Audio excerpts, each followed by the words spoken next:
Good morning, good morning, good morning, and hello, hello. Thank you for joining me. My name is Charlotte Burns, in case you didn't know. I'm going to start this video by saying my deepest apologies. It seems as though Facebook has done an update, which means that where normally I would video in landscape mode, I am now videoing in portrait mode, which has thrown me, because normally I've got, like, you know, out there I can spread out, and now I can't. And I can also see that my video is going in and out of focus. So first of all, apologies. If you're watching on the replay, hashtag relax with no space in between. Let me know you watched. If you've got ideas that you would like to see me do. Now, I know that Sue has sent one through, and I've looked at it and thought, wow, I can't teach that in class. And then this morning I thought, well, maybe I can try and do it as a live. It's just going to be a long live. Yeah, so I'll see. But this particular card that I'm showing today was requested by Kerry, because I mentioned it in one of my videos. So thank you, Kerry, for requesting this, saying yes, you'd like to see it.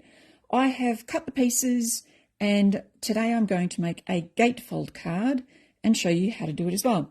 So if you don't know what a gatefold card is, this is what it is. It's just pretty much a card that folds out like that, okay? And normal regular cards, so this is a regular card and it folds like this, or it might, you might turn around and fold it like this. So that's a regular card, whereas a gatefold card kind of looks like a gate and folds out like that. They're super easy to make. This one in particular, I have cut down, now you're not going to be able to see the corners, but I've cut this down to 5.5 inches tall by 8 inches wide. And the reason why I've done 8 inches, which will give me a 4-inch wide card in the end, is just for ease of scoring and everything, and cutting the pieces for the top. Normally what I'd do is I'd try and replicate the same size as my 5.5 by 4.25, but today, just because it's easier to cut 1/4 inches rather than 1/8 of an inch, I've done it this side. So that's all you need to do. Cut a piece of cardstock, which is 5.5 inches by 8 inches. You can do white, but it looks really, really nice with the red. And I'm going to write these down as I go. So your base is, I'm going to do width first, 8 inches by 5.5 inches. Okay, so that's your base. Then what you do is you score at 2 inches in from one edge and 2 inches in from the other edge. I find it easier to do it that way, rather than going 2 inches and then 6 inches. Totally up to you. So I'll write that down. Score 2 inches, then rotate, and 2 inches. Hopefully you'll know what I mean, because I'm talking you through it. So we've scored those 2 lines. Now this is really important, and I have spoken about this before, even with your standard cards. So when you get a standard card, it's got a score line in the middle, and the idea is that you fold on the score line and burnish, which means to press flat. However, sometimes the score line, whether it's done by, a big machine, or even if it's done by a little machine like myself, the score line doesn't mean that it's exactly in the middle. And what I always recommend is you line up your corners and then burnish. Whichever corner you want to do. You can even use, if you've got a tool or something like a scoreboard, you can push it into the corner of the scoreboard and then burnish. It's exactly the same when you score this. So when I scored this, I have already folded it. I folded one edge over and just made sure it was straight at the top and the bottom. And then what I did was I actually folded the second one in. I butted it up into the middle, so it was nice and tight in the middle, and then I burnished. And this score line wasn't actually perfectly accurate. I'm just going to burnish that again a little bit. Wasn't exactly accurate, and that's why I did it to the middle. So when it's finished, I've got this nice close in the middle. Now I'm just letting you know that I'm not using a cardstock that is the current colour. This cardstock is actually quite an old cardstock, and I'm just having a look over at my cardstocks, so I can't remember what it was called. This one is actually pomegranate, and there is nothing wrong with grabbing a piece of cardstock out of your stash to do just a practice, which is what I thought I was doing, and I did. I did many practices before I got to this point. So that is one gatefold card, and that's the one we're going to work with. I also wanted to show you other types of gatefold cards. So remember, this one is 8 inches by 5.5, and I've scored in 2 inches from both of the long sides. I did this one as well, which again, I started with an 8-inch, if I go that way, it might be easier. I started with an 8-inch wide piece of cardstock and 5.5 inches tall, and I scored in 1 inch from the right-hand side, and then I scored in 3 inches from the left. So that's another gatefold card. Now you could do it that way if you wanted, but for me, logically, it goes that way. I don't know why. And you could actually convert the measurements I'm about to give you for the Christmas gatefold card to this one. I didn't get a chance to do that. Sorry. So gatefold card. Then what we're going to do is make this look a little bit like a door. So I'm just scoring that down a bit more because it's not sitting perfectly flat. What I have is I have 2 pieces of cardstock, and I'm going to do it on the light side to start with, just so you can see the contrast. I have 2 pieces of light cardstock, which are going to go here, and then 2 pieces slightly smaller than that that are going to sit on top, like so. So it's starting to look a little bit like Christmas, no, like a door, because then what I have is a similar thing. I've got 2 smaller pieces that will sit up the top and that side, and also 2 smaller pieces up the top on that side. So let me give you the measurements of those 8 pieces. You have 2 of these, which are, and I'm going to measure them because I mucked around quite a bit with this, 2 3/4. So we've got the bottom base panel is, it's 1.5 inches by 2 3/4 inches. Now you need 2 of those, one for the left and one for the right. On top of that, you need another panel, so that's this one here, and it's simply 1/4 inch smaller than your first panel. So this one will be 1 1/4 by 2 1/2. So that's your 2 bottom base panels. Then your top base panel, which is this one up here. The actual base one is, again, 1 1/2 inches wide, and it's actually 1 1/2 inches deep, tall, deep, whatever you want to call it. And the little one is 1 1/4 inches. No, it's not 1 1/2 inches tall, is it? No, sorry, it's 1 3/4. Scratch that. That's why you watch my videos before you make them. Then the topper for that one, didn't think it looked like a square, is 1 1/4 inches by 1 1/2 inches. So I'm going to leave that there for a second, and I will let you take a screenshot while I grab my adhesive, which of course is not exactly where I thought it was, so that's okay. I'll use that one instead. No, I'm going to grab a new one. Oh, that's because I had to leave a training early, and the lovely ladies, they packed up my stuff. Thank you so much, Doreen and Kirsty Lee. I appreciate that. So they're the pieces that you need for the base of the card and for decorations. Now, the other thing we do need is a piece on the inside, because when you open up these gorgeous cards, especially if you've done it with a coloured cardstock, you may need, unless it's a light one, you may need something on the inside. And just because I'm not having one of those mornings, or I am having one of those mornings, I did cut mine a little bit too short. So all I did was, with a bit of the scrap leftover cardstock, I've cut these, and I'm just going to stick that down as well. So ignore this piece. You can, of course, cut a piece if you want to, but this white piece is meant to be, so I'll go the inside, is, that is going to be, I'm going to measure it, because it's 5 1/2, so it'll be 1/4 inch smaller. So it'll be 3 3/4 wide by 5 1/4 tall. So there you go. Now you need to take another screenshot, don't you? Good morning, Kylie. Thank you so much for tuning in and watching, and Rhonda. And I don't know if Facebook will now let me see any other comments. So if not, I will come back later and respond. So let's get started. Now, the first thing to do is I could always just stick these down and make it really easy. Of course I could, but when does Charlotte ever make things easy? Because that looks kind of cute, doesn't it? But if we get some black ink, we can add definition to those pieces. You wouldn't have to do this as a Christmas card. You could do this as any sort of card, really. You know, welcome to your new home card.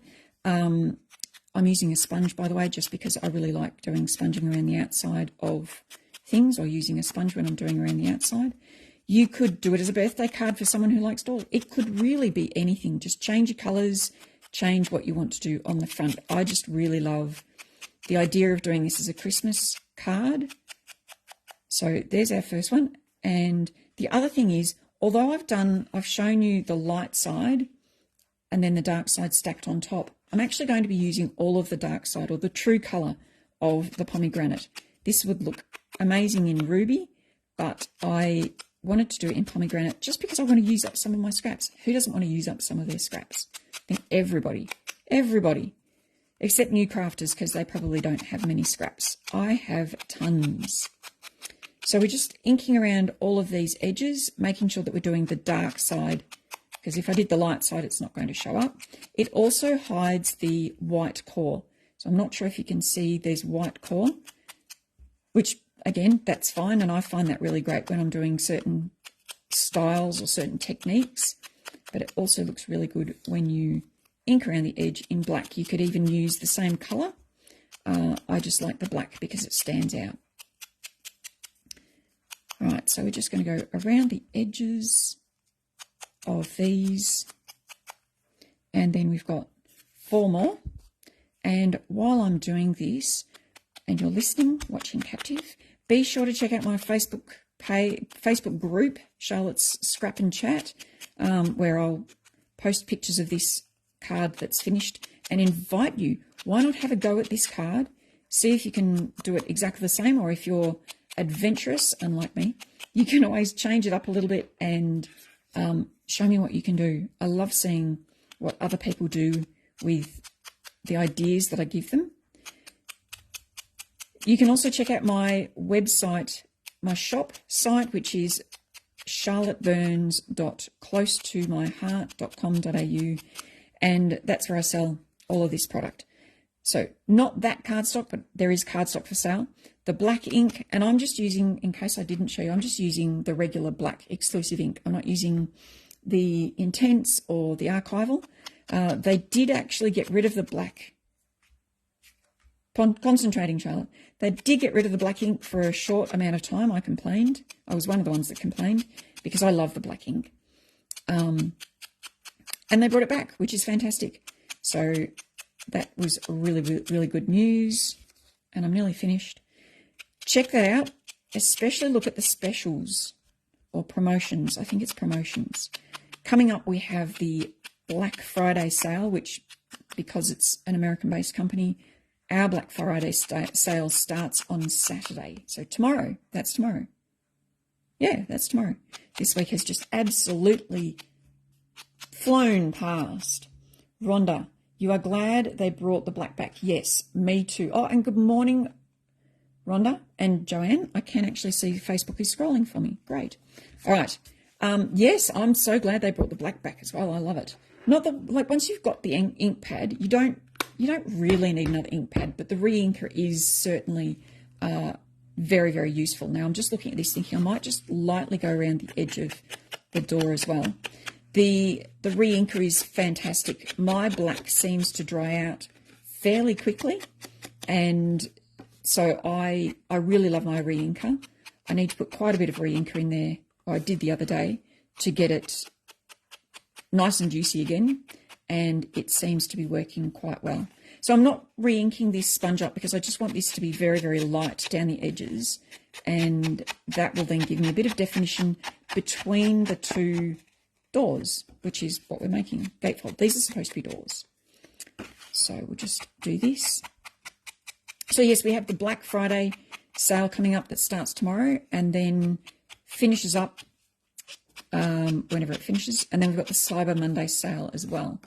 So you can see now there's a little bit more definition on that, just with that black line, which I think looks fantastic. All right, now it comes to sticking these down. And my favourite word, equidistance. So I'm going to do the way I do it. I'm going to do it the way I do it, which is I'm going to line up all of these pieces, put adhesive on them all, and then I'm going to just go stick, stick, stick, stick, stick, stick, stick. Was that 8? Not sure. Best thing invented, the Close to My Heart tape runner. Very comfortable in your hand. Refillable now. Woohoo! That is awesome. Runs really well. It's repositionable for a certain amount of time. I did actually use it as repositionable, stuck a card front to a plastic bag because I didn't want it on the card front yet, and was able to remove it a couple of times. And then after about a week, it was not happy to come off that plastic bag. It ripped quite a bit. So it's good that it's repositionable. It's also good that this tape is permanent in the end, because you don't want it to be completely repositionable the whole time. So just putting a little bit of this on. You can always use 3D foam tape as well. If you go to create this card, you can use 3D foam tape. I've just thought that you probably, for me, I don't need to because of that black around the outside. So I'm going to grab the biggest pieces. What I could have done was put adhesive on the smaller pieces, stuck them to the bigger pieces, but that's not what I'm doing. Now I'm just having a look to make sure the distance between the edges is the same, and then it's the same from the bottom to the top of that base plate. So there's our first one, and I'll do the other side as well. And now I'm trying to line it up so these two are in alignment, and then that one's in the middle. And because we are binocular creatures, which means we have two eyes, sometimes you can do that and it won't look right, or it's not right, because you're actually looking out of two eyes. Sometimes you can shut your eye and maybe get a better view of it. How good does that look? Gee, that looks good. I am so happy when things come together well. I mean, it was a great card to start with. I loved Monica's card. It looked, fairly quick and simple to put together. That is terribly crooked, Charlotte, which is why I'm sharing it with you. It means that hopefully I won't take too long sharing. And you can watch this. If you're watching on I'll probably try and upload it to YouTube. So if you're watching on YouTube, you can actually fast forward it. All right, then we pick the biggest ones, and I'm going to turn it around because I want to, again, make sure that this is equidistant from both sides and the bottom. And there is supposed to be a gap there, so don't fret about that. Let's just see what I mean. I've just lifted that off using the Close to My Heart tape, and it's come off really nicely. But give it a couple of days and that will be stuck firm. So there's a big one, and here's a big one. And we want it around about there. Good morning, Beck. Wow, and Karen. So nice to have you join me. And we're sticking that one on there. And that one on there. Now, the idea is that this is a Christmas card. So I'm just going to really quickly grab some bits and pieces, which, I don't know, 8 o'clock rolls around so fast for me that I don't always get to, I'm just going to use that one. I thought I had some pretty gold bits. I don't know where they are. 8 o'clock rolls around so fast. So you could put a little bell on there. You could do a wreath of some description. I think these are going to be a bit too big for a wreath. There's a stamp and thin cut set that is really, really good. That's from that one. Let me have a quick look. So this is from the Card Making Workshop kit, and I do apologise. I'm not sure if this is still available or not, but the bow looks really cute on this. And then you could use the twigs out of this to cut it out and make it look like a Christmas wreath door thing.